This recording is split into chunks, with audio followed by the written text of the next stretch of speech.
നടൻ ജയസൂര്യക്കെതിരെ വീണ്ടും ലൈംഗികാതിക്രമ കേസ്. നമസ്കാരം, കൊട്ടാരക്കര മീഡിയയിലേക്ക് സ്വാഗതം. നടൻ ജയസൂര്യക്കെതിരെ വീണ്ടും ലൈംഗികാതിക്രമ പരാതിയുമായി മറ്റൊരു നടി രംഗത്ത്.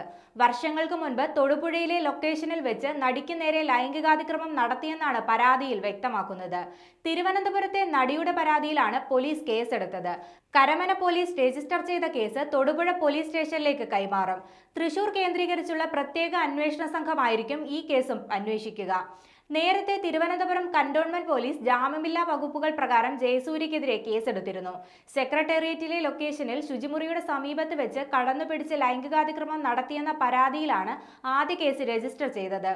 IPC 354, 354A, 509 തുടങ്ങിയ വകുപ്പുകൾ ചുമത്തിയാണ് കേസ്. ലൈംഗികാതിക്രമം, സ്ത്രീത്വത്തെ അപമാനിക്കൽ തുടങ്ങിയ വകുപ്പുകൾക്കൊപ്പമാണ് ജാമ്യമില്ലാ വകുപ്പുകളും ചുമത്തിയിരിക്കുന്നത്. അതേസമയം കൊച്ചി സ്വദേശിയായ നടിയുടെ 7 പരാതികളിൽ 1 ജയസൂര്യക്കെതിരെയാണ്. ജയസൂര്യയ്ക്ക് പുറമെ മുകേഷ് MLA, ഇടവേള ബാബു, മണിയൻപിള്ള രാജു, കോൺഗ്രസ് നേതാവ് advocate VS Chandrasekharan, casting director Vichu, production controller Noble തുടങ്ങിയവർക്കെതിരെയും നടിയുടെ പരാതിയിൽ പോലീസ് കേസെടുത്തിട്ടുണ്ട്.